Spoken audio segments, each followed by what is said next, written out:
Hi, welcome to another episode of Hot Takes.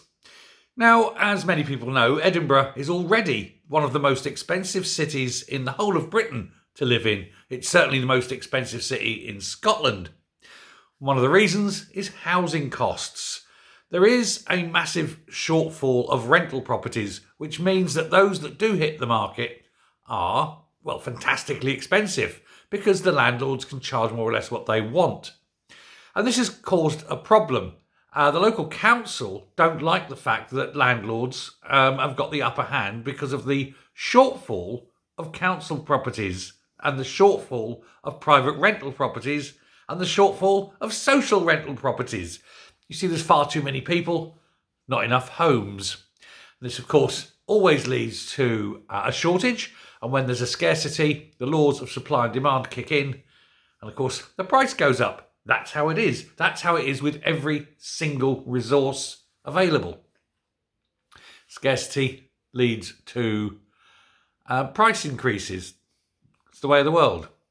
And so they're seeking a way of, well, correcting this. And so, despite it already being the most expensive city, they're thinking, let's do that thing that's guaranteed to put rents up. They're going to bring in rent controls. And it's already proving, well, problematic.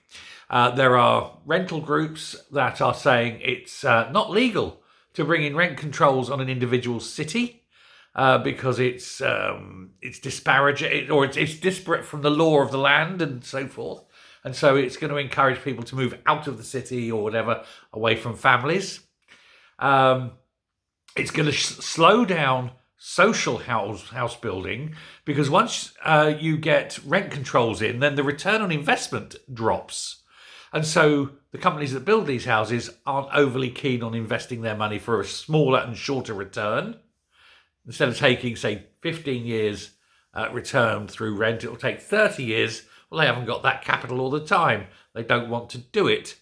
This is the problem with sort of social housing. There's no profit in it for the commercial builders. And even when they're forced to do it, they still need to cover that cost by building lots of, commercially available properties for purchase. So it makes it difficult to get planning permission and so forth. There's so many different complex ways of doing this. And of course, with the ever-increasing cost of housing, this is constantly putting a strain on council finances. And these councils can't put the rents up, can't put the council tax up because they all signed up to kiss the arse of Humza Yousaf and his no council tax increase, which turned out to be absolutely stupid. But then he's a very stupid man.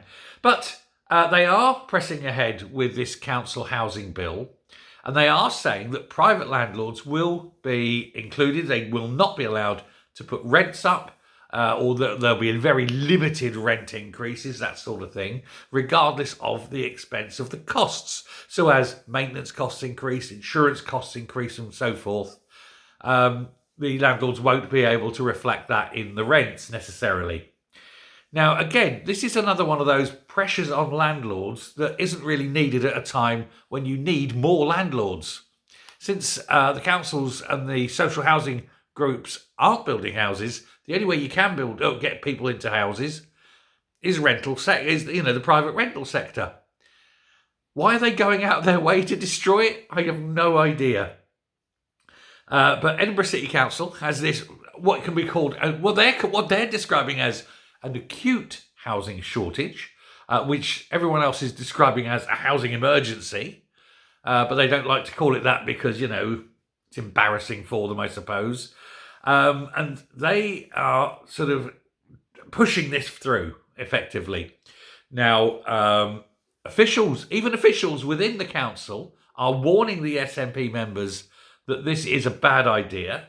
And they're saying that it is not, what's the word they use? Not proportionate to the scale of the problem.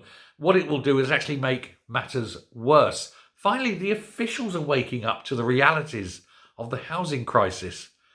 Wonders will never cease.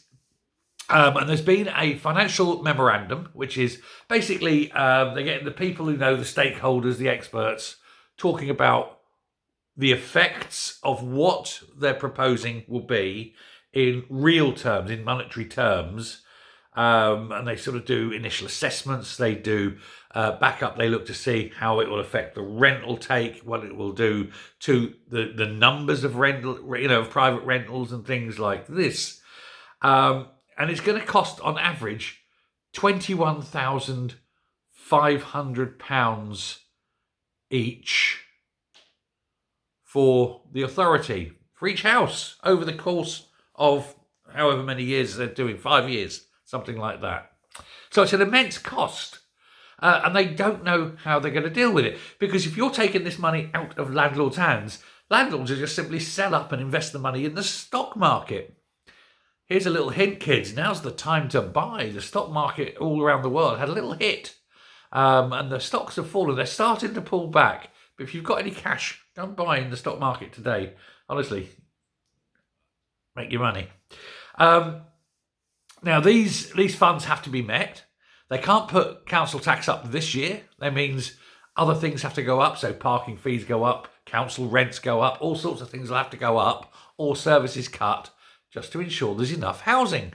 But there isn't enough housing, even with social landlords, even with private landlords, even with council houses, even with short-term rents in, hotels and things and guest houses. They still haven't got enough homes. And of course, with all these people piling in now for the Edinburgh Fringe, where are they staying? And this is the problem they've got. Through policies designed in their mind to help the situation, they've made it far worse, because these people are morons. They don't ever listen to experts. So anyway, how much is this going to cost Edinburgh Council in total? £5.5 million. If they go ahead with these rent controls, they'll have to find an extra £5.5 million, it's estimated, by all these landlords coming out of the market. Wonderful, isn't it? It's almost as though they're doing it deliberately. This reduction in capacity is just going to overwhelm the homelessness situation in Edinburgh. Why can't they just help landlords get into the market, create lots more rental properties? That will drop the price of rents. That will benefit everybody. Landlords can still make their money. There's lots more properties available. That means the rents drop. And there's no shortage of rental properties available for the homeless. It's not hard. Unless, of course, you're not driven by reality and reason, but you're driven by mad political ideology. And I'm afraid in Edinburgh, that's what it is. Thanks a lot. Bye.